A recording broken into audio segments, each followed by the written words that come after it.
We remain steadfast in our commitment in delivering local news that matters, stories that inspire, enriching the lives of Filipinos in the Philippines and across the globe. This is your GMA Regional TV. Buong puso para sa Pilipino.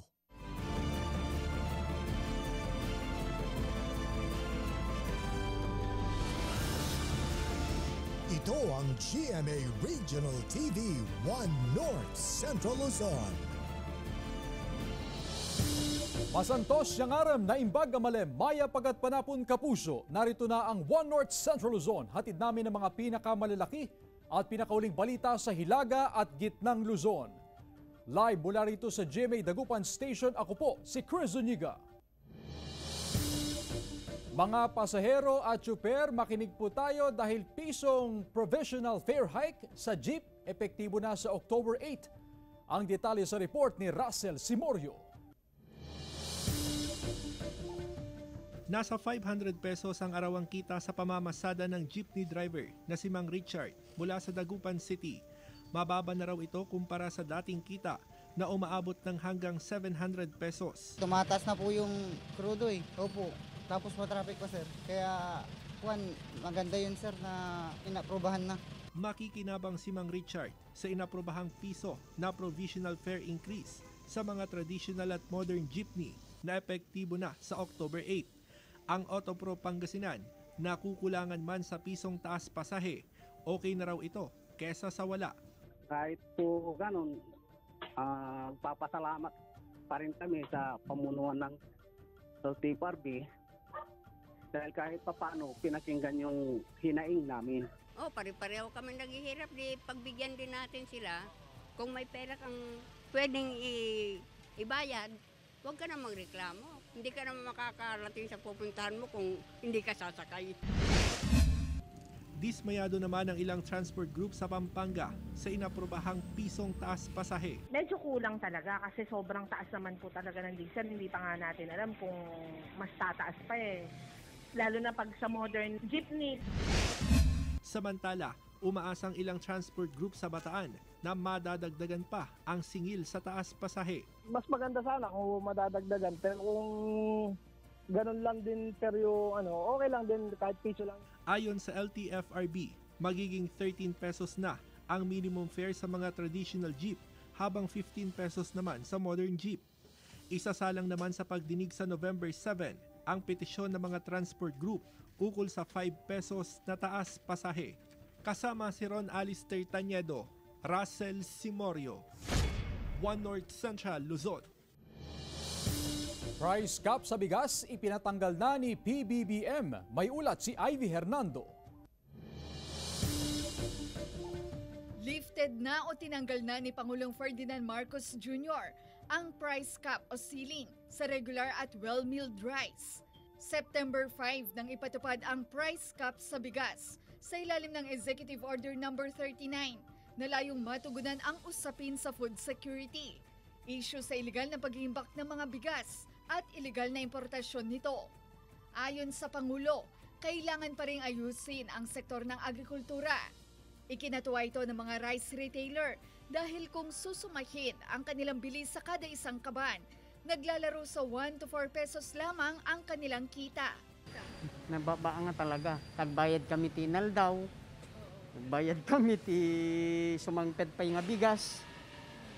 Natapay mabati no kompyote mami na nawanin. Kung sa bentahan naman ng palay, ikinatuwa ng mga magsasaka ang ngayon farm gate price na 18 hanggang 19 pesos and 50 centavos.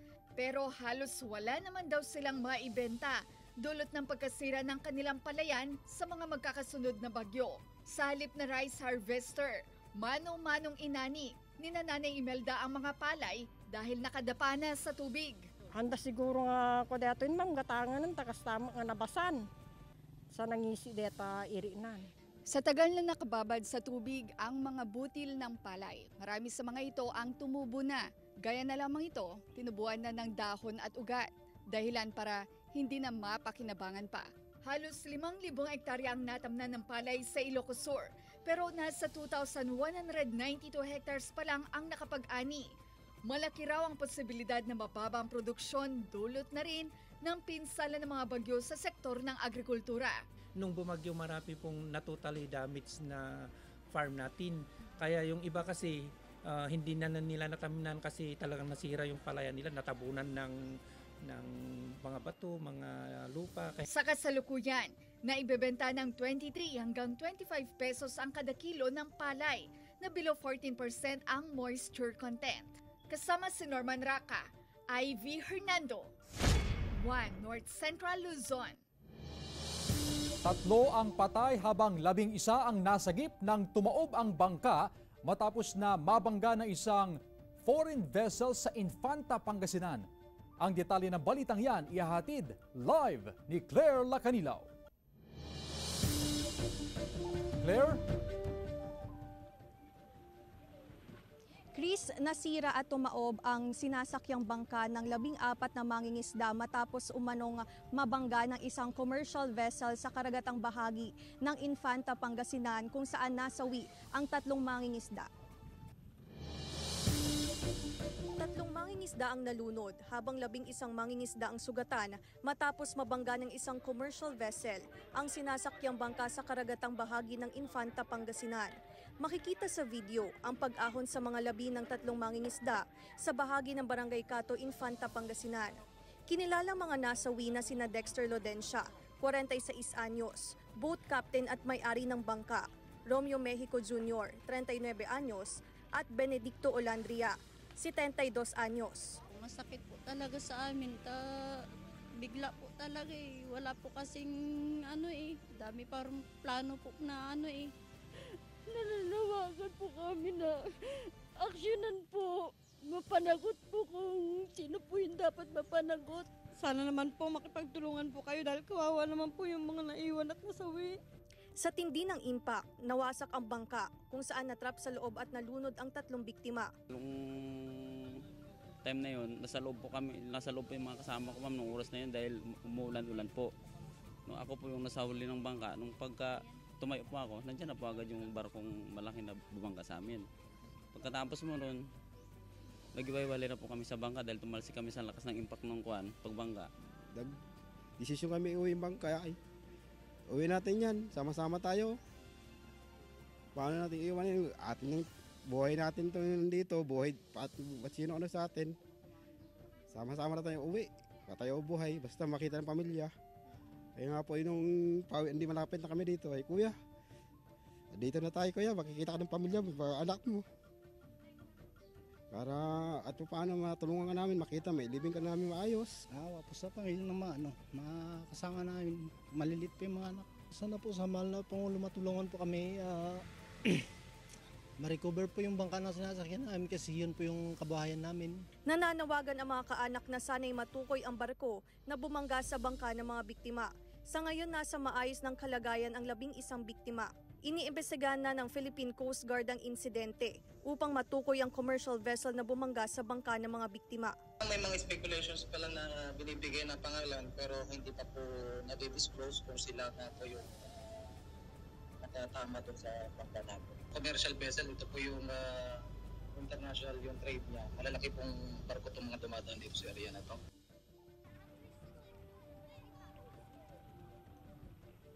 Chris, tuluyan na ang naiuwi sa Subic, Zambales ang labi ng mga 3 biktima. Nakauwi na rin ang 11 mangingisda na nakaligtas sa insidente. Nananawagan naman sila ng tulong pinansyal para sa kanilang pagsisimula.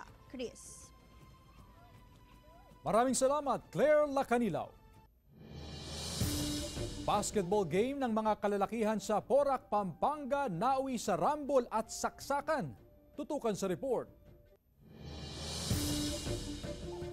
Ang masayasanang laro ng basketball sa pagitan ng mga kalalakihan nauwi sa saksakan sa barangay Mitla Proper, Porac, Pampanga. Sa CCTV footage ng barangay, makikita na biglang nagtakbuhan ng mga manlalaro mula sa covered court matapos habulin ng saksak ng lalaki ang isa pang lalaki na nakaitim na damit umabot hanggang sa daan ng habulan at saksakan sa tindi ng tensyon sa pagitan ng dalawa. Sinubukan pang pigilan ng mga tao sa paligid ang suspect pero patuloy pa rin ang pananaksak sa biktima. Ilang sandali pa, makikita ang isa pang lalaking naka-blue na shorts na tila may dala ring patalim at sumugod sa grupo ng nag-aaway. Ayon sa mga otoridad, nagkapikunan sa laro ang mga kalalakihan na magkakasama rin pala sa trabaho. Itong victim tsaka itong suspect ay medyo nakainom din po. Sa kalagitnaan po ng laro, nagkaroon po sila ng hindi pagkakaunawaan, medyo nagkapisikalan until itong anak na suspect tumakbo papunta sa sasakyan, kumuha ng bladed weapon,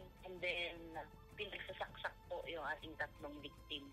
Doon sa nakita namin dun sa CCTV, yung isa kinuha dun sa may cover coat, kung hindi ako magkamali dun sa damit niya, parang meron siyang gamit doon sa cover coat, tapos yung isa tumakbong doon sa motor niya, doon kinuha yung isa naman. Tapos yung sabay pasok ulit sa cover court, doon nagkagulo yung mga tao doon. Patay sa insidente ang magkapatid na sina Matthew Caril Morden at Mario Morden Jr. Nakaligtas at nagpapagaling sa ospital ang isa pa nilang kapatid na si Martin Morden. Tinutugis ng kapulisan ang mag-amang suspect na tubong Bicol. Hustisya ang sigaw ng mga naulilang kaanak ng mga biktima. Tapos silang pinatay ng mga bata sa ginawa po ng mga tao. Gusto ko po talaga mabigyan ng hustisya yung mga anak ko sa nangyari. Para mag-dumay talaga ng ginawa nila. Patuloy ang investigasyon at manhunt operation ng mga otoridad laban sa mga suspect. CJ Torida, 1 North Central Luzon. Sa ibang balita, pinaghahandaan na ng otoridad ang traffic build-up sa bahagi ng Calasiao, Pangasinan kasabay ng pagbubukas ng isang malaking establisimento. Narito ang report. Maluwag pa ang daloy ng trapiko sa National Highway na sakop ng Barangay Ambunao, Calasiao, Pangasinan. Pero asahan na umano ang pagbigat ng daloy ng trapiko simula bukas, kasabay ng pagbubukas ng isang malaking establishmento sa lugar. Inaasahan ding magtatagal ang traffic build-up sa loob ng 4 na araw, lalo na sa weekend. Bukas maaga, ang deployment namin dyan, before 6, kasi magkuhan muna sila, meron silang gagawing opening, may program yung may-ari before sila mag-open ng store. Walang ipatutupad na rerouting, pero magiging katuwang ng PNP sa pagmamando ng trapiko ang mga kawani ng Public Order and Safety Office at maging ng Highway Patrol Group. 10 po ang naka-deploy doon. Ang kasama namin dyan bukas ng umaga, start ng 6. HPG, PNP sa Kapuso po. Kung wala namang sasadyain sa Calasiao, mainam na wag na lang daw dumaan sa lugar. Ma'am, naki-coordinate po kami dito sa Dagupan at saka Santa Barbara para yung mga dadaan lang, ma'am, na example yung Santa Barbara, yung pupunta ng Dagupan, kung pwedeng hindi na sila dadaan dito sa Calasiao, yung dadaan sila dun sa sa may Barangay Malanay. Inaabisuhan din ang mga motorista na maging pasensyoso dahil sa inaasahang matinding trapiko. Dadaan lang po ako sa mas maluwag na daanan, ma'am, siguro. Tapos agahan ko lang siguro sumakay. Ganun. Para mas makarating na maaga dito sa... Kasama si Jing Dakanay, Joan Punsoy, 1 North Central Luzon. Ito ang GMA Regional TV 1 North Central Luzon.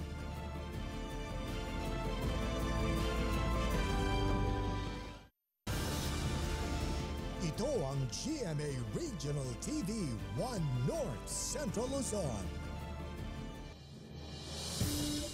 Niyanig ng magnitude 5.7 na lindol ang Dalupiri Island sa Calayan, Cagayan. Tutukan sa report. Sa video na ito nakuha sa isang commercial building sa bayan ng Santa Ana, Cagayan, makikita ang paggalaw ng istante kung saan nakasabit ang mga panindang tsinelas. Habang makikita rin ang pagtakbuhan ng ilang mamimili. Kuha ang video 11:30 kaninang umaga nang maranasan ng lindol sa lugar. Pag tayo ko, doon ko lang Oo, natakot po kasi malakas. Tsaka nag-steady lang ako dyan. Yung mga customer namin, yes ma'am, pinalabas ko lahat ma'am para hindi madehado. Takot ang naramdaman ng ilang residente, lalo pat may kalakasan ng lindol. Kumakain kami, ma'am. Tapos biglang naglindol. Sumentro ang magnitude 5.7 na lindol sa Dalupiri Island sa Calayan, Cagayan. 2 ang dinala sa pagamutan. Isang matanda na tumaas ang presyon dahil sa takot sa lindol at isang 11 anyos na batang lalaki. Naramdaman din ng pagyanig sa iba pang bahagi ng Cagayan, Abra, Ilocos Norte, Batanes, Kalinga at Isabela. Sa ngayon, umabot na sa 9 ang naitalang aftershocks ng lindol. Kasi nandun siya sa garahe ng tricycle nila nung nagkalindol na lumundag yata doon, nauntog doon sa garahe. Sa ngayon, nagpapatuloy ang assessment ng Cagayan PDRRMO at Calayan MDRRMO sa posibleng pinsala ng lindol. Mula sa Cagayan, kasama si Daryl Peralta, Jasmine Gabriel Galban, One North Central Luzon. Pedicab tinangay ng ilang menor de edad sa Mangaldan, Pangasinan. Naka-alerto si Claire Lacanilaw. Makikita sa CCTV ang pagdaan ng 3 menor de edad sa gilid ng kalsada na bahagi ng Barangay Salay, Mangaldan, Pangasinan. Maya-maya pa, tangay na nila ang ninakaw na pedicab. Aabot sa 7,500 pesos ang halaga ng pedicab na tinangay ng mga kawatan. Laking gulat daw ng may-ari na wala na ang pedicab na nakaparada sa kanyang bahay. Pagising namin ng maga, 3 o'clock pa, bumising yung anak ko. Hanapin namin, wala na. Yung pala, midnight talagang kalahating gabi. Tinira nila. Ilang araw ang lumipas. Nakita ang pedicab na iniwan sa bahagi ng Barangay Bantayan at naibalik din sa may-ari. Base sa kuha ng CCTV, natukoy ang 3 lalaki na edad 12 hanggang 16 anyos pero nadaan sa usapan ng insidente. Patuloy naman ang pag-iikot ng pulisya sa bayan upang mapaigting ang seguridad at madisiplina ang mga menor de edad na pakalat-kalat sa 10 oras ng gabi. Usually, ma'am, ginagawa natin dyan, ma'am, kinakausap yung parents, pinagre-report dito, tapos ini-endorse ng WCPD sa DSWD para sa karampatang intervention na gagawin nila, ma'am, para ma-advisean din. Kasama si Henry Dominsil, Claire Lacanilaw, One North Central Luzon.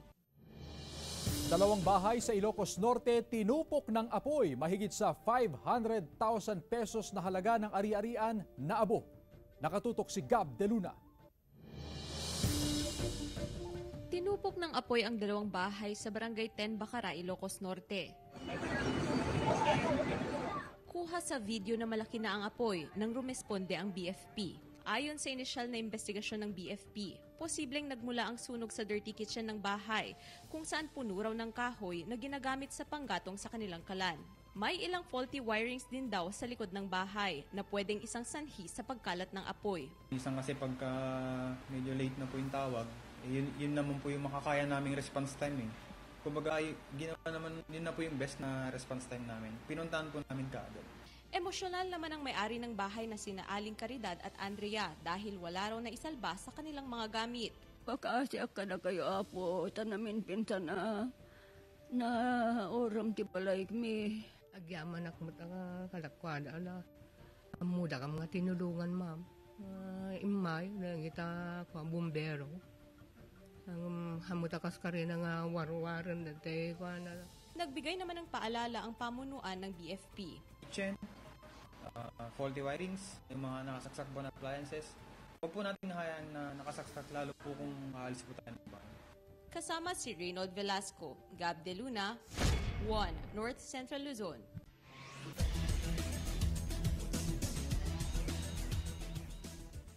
Sa pagpapatuloy ng NCAA Season 99, nalusutan ng Mapua Cardinals ang Benil Blazers sa score na 75-71 sa pagpapatuloy ng men's basketball tournament. Tumirada ng 3 si Migs Oxon ng CSB upang umabante sa score na 71-70. 35 seconds ang nalalabi sa laro. Pero agad bumawi ang Mapua sa clutch jumper ni Paulo Hernandez patungo sa huling 22 seconds ng laro, 72-71. Naiselyo ng Mapua ang panalo sa turnover ng Benilde at naka-score pa ang Cardinals sa huling play. Itinanghal na player of the game si Paulo Hernandez sa kanyang 22 points, 4 rebounds at 1 assist. Samantala, iba't ibang merienda na sinangkapan ng Binalona Longganisa ibinida sa Cookfest. Silipin yan sa report. Ang paborito at kilalang pagkain sa Binalonan, Pangasinan na longganisa, hindi lang pang-ulam. Ginawa nito ng kakaibang twist para pang-merienda rin. Ito ang tema ng Binalonan Longganisa Cook Fest na bahagi ng selebrasyon ng Tourism Month sa bayan. Ang grupong ito, Suman Longganisa ang panlaban. Unang ipinrito sa mainit na mantika ang longganisa habang iniluluto ang malagkit na bigas na may gata. Haluan ito ng itlog maalat, pagsasamahin ng mga sangkap at ilalagay sa dahon, saka isasalang sa lutuan ng 45 minutes. Minsan po kasi nakagawa na po kasi kami ng ganito. Opo, masarap po. Kaya po namin, ito ang present po namin ngayon. Healthy longganisa sa bulaklak ng kalabasa naman ang naisip na merienda ng grupong ito. Kung hanap mo ang classy longganisa dish pero nagtitipid, subukan daw ang zucchini parmigiana with binalonan longganisa. Mas classic po siya tignan pero afford po siya sa lahat. Pag titignan nyo po para ang social lang po, pero kapag sa titignan po sa ingredients, sulit po at pasok po sa budget. We are featuring our very own binalonan longganisa. Kasi yun yung produkto namin dito na talagang kagigiliwan ng mga kahit taga ibang lugar. Ayon sa lokal na pamahalaan, mas mapapalakas ang industriya ng longganisa sa ginanap na Cook Fest.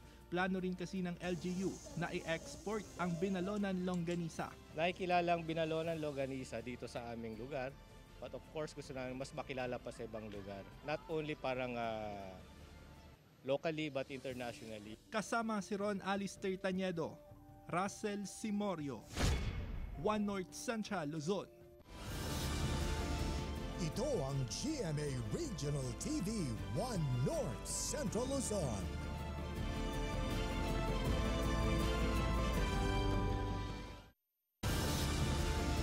Ito ang GMA Regional TV One North Central Luzon.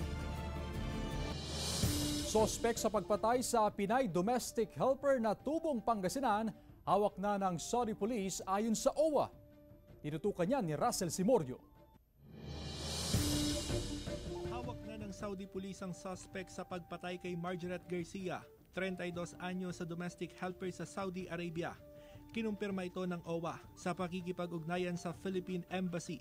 Napag-alaman ding ang kapwa domestic helper na Kenyan national umano ang suspect sa pagpatay sa biktima, pero hindi pa raw malinaw kung paano pinatay si Margaret. Nahuli na po yung Kenyan national, kaya lang po kasi wala pang official na police report from Saudi Labor, kaya yun po yung inaantay namin. Ayon sa ina ni Margaret na tubong Dagupan City, dati nang naikwento ng anak ang hindi nila pagkakaunawaan ng kanyang katrabaho. Gayunman, hindi pa rin sila makapaniwala na mauuwi ito sa krimen. Sabi ng anak ko na nag-away yung dalawa. Yung anak kong namatay tsaka yung Kenyan daw. Ang gusto namin talaga yung malaman kung sino talaga. Kung may kinalaman talaga yung amo, o yung Kenyan, o kaya magkasabwat sila. Kasi hindi, wala eksaktong binigay na dit kung kailan siya namatay. Naulila ni Margaret ang asawa at dalawa nitong anak. Gusto namin makita yung bangkay ng anak ko talaga. Kasi marami na kami nag-aantay dito. Kaya sana mapauwi na kaagad yung anak ko. Tiniyak ng OWA na tutulong sila sa naulilang pamilya ni Margaret. Kasama si Ron Alistair Tañedo, Russell Simorio, One North Central Luzon.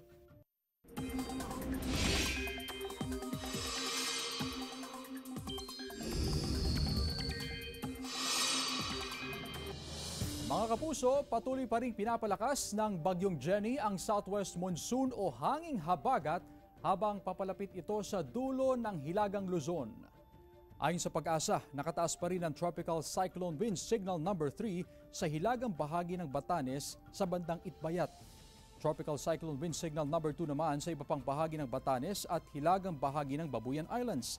Dahil dyan, maghanda sa malakas na hangin at ulan na posibleng magdulot ng mga pinsala, pagbaha at pagguho ng lupa. Habang Tropical Cyclone Wind Signal number 1 sa nalalabing bahagi ng Batanes, hilaga ng mainland Cagayan, hilaga ng Apayao at hilaga ng Ilocos Norte. Base sa datos ng Metro Weather, malakas na ulan ang aasahan sa Bataan at Zambales. May mahinang pagulan naman sa Ilocos Norte, La Union at Abra ngayong hapon hanggang mamayang gabi. May pag-ulan din sa iba pang bahagi ng bansa ngayong hapon at gabi, kaya maging handa po tayo. Matataas na alon patuloy na nararanasan sa Santa Ana, Cagayan. Ilang residente na ang nangangamba sa banta ng storm surge. Sundan sa report ni Jasmine Gabriel Galban. Papalayo na ang bagyong Jenny, pero ramdam pa rin ang epekto ng bagyo sa bayan ng Santa Ana sa Cagayan. Maghapon na makulimlim ang panahon. Malakas pa rin ang hangin at mataas ang alon sa baybayin. Dahilan para mangambang ilang residente na nakatira sa Barangay Palawig. Pinangangambahan nila ang banta ng storm surge. Malakas na alon, ma'am. Nakakatakot, ma'am. Kinatakutan lang namin dito, ma'am, yung alon. Pero yung hangin, hindi namin kasi umaabot dito sa namin yung mga bahay dito. Pero pinawi ng PDRRMO ang pangamba ng mga residente. Inaasahan din daw na bukas ng umaga ay unti-unti nang bubuti ang panahon. So far, wala pang nilalabas na advisory ang DOST Pag-asa and people.